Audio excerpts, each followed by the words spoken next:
Участники команды «Молодежка ОНФ» мониторят доступ на чердаки и подвалы многоквартирных домов в Сыктывкаре и Ухте. Как показывает практика, именно эти места чаще всего выбирают подростки для своих посиделок, которые иногда заканчиваются бедой. Проблема актуальна особенно сейчас, когда у некоторых из учеников и студентов обучение проходит в дистанционном режиме, и они предоставлены сами себе. Так, в целом по России участились случаи падения школьников с крыш. Рейды проходят в рамках всероссийской акции «Безопасность детства». Активисты проверили уже более 30 домов. Без нарушений не обошлось. Елена Кононова расскажет подробнее.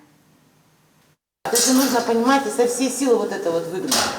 Видно, что решетчатую дверь пытались выбить, но безуспешно. Эту железную конструкцию местный ТСЖ одного из домов на Сысольском шоссе установил после того, как чердак облюбовали бомжи для своих ночлежек. А еще здесь частенько устраивали тусовки подростки. Теперь сюда доступа нет. Зато они спокойно могут собираться на этой площадке. Она ведет к эвакуационному выходу, поэтому вход сюда никак не закроешь. Приходят подростки, распивают спиртные напитки, естественно, оставляют за собой следы своего присутствия, да.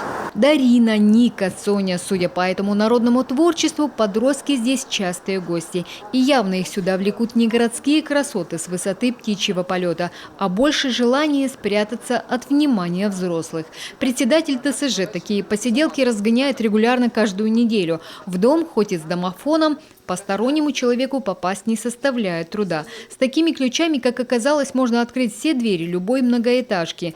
Надежда Яковлева сама в этом убедилась. Впрочем, товарищество собственников жилья уже придумало, как защититься от непрошенных гостей. Ну, во-первых, нужно обязательно огородить земельный участок с домом, чтобы все знали, что установить видеонаблюдение обязательно, поменять домофонные ключи, то есть у каждого подъезда, чтобы был свой код, свой ключ, чтобы даже житель третьего подъезда не смог своим ключом зайти в первый подъезд. Мы хотим еще охранника, конечно, да, чтобы у нас охранник хотя бы с 6 вечера до 6 утра курсировал.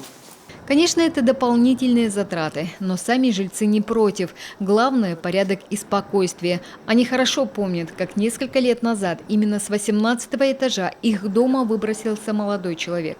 Эта история не должна повториться. Активисты молодежки ОНФ за несколько дней обошли уже несколько десятков домов. В основной массе доступ к чердакам закрыт, но есть следы попыток взлома дверей, а в некоторых, например, которые стоят на Пушкина и Куратова, застали и такую картину. Двери на чердак открыты, замки выломаны. Судя по куче мусора, здесь частенько собираются веселые компашки. Управляющая компания, ответственная за эти многоэтажки, уже обещалась провести проверки и устранить проблему. Хотелось бы этим мониторингом обратить внимание и общественности, и родителей, и управляющих компаний ТСЖ на существующую проблему. Да, я думаю, что они и так представляют, о чем идет речь, но наши проверки, они как раз сигнализируют о том, что проблема никуда не уходит, да, то есть есть попытки взлома дверей, да, взлома решеток, да, которые как раз ограничивают доступ на чердаки, чтобы проверки не прекращались, то есть чтобы не было такого понимания, такое представление, что у нас все хорошо, у нас мы замки повесили, на этом мы остановились. А это проверка в Ухте. Местные активисты молодежки ОНФ с утра обошли уже 6 домов. Придраться не к чему. Чердаки и подвалы закрыты. Проверяющие все фиксируют на фото и видеокамеры. После отправляют в региональный штаб, а позже и в Москву. Стоит отметить, почему мы начали непосредственно эти рейды, потому что сейчас введены ограничительные меры. Некоторые образовательные учреждения переведены на дистанционное образование. Родители работают, а дети чаще всего предоставлены сами себе. И кто знает, чем будет заниматься ребенок, и не дай бог. Мы можем даже вспомнить ту историю, например, которая была в Уфе. Девочка 2008 года выпала с 7-го этажа. Либо месяцем ранее, также в Уфе, подросток 14 лет сорвался с крыши многоэтажного дома. Все свои пожелания активисты также направляют управляйкам.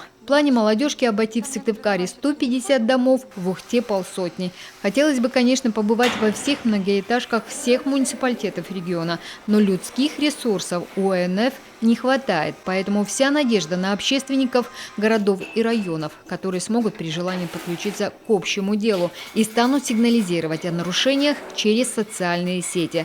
Все для того, чтобы несчастные случаи, которые участились по стране, обошли коми стороной.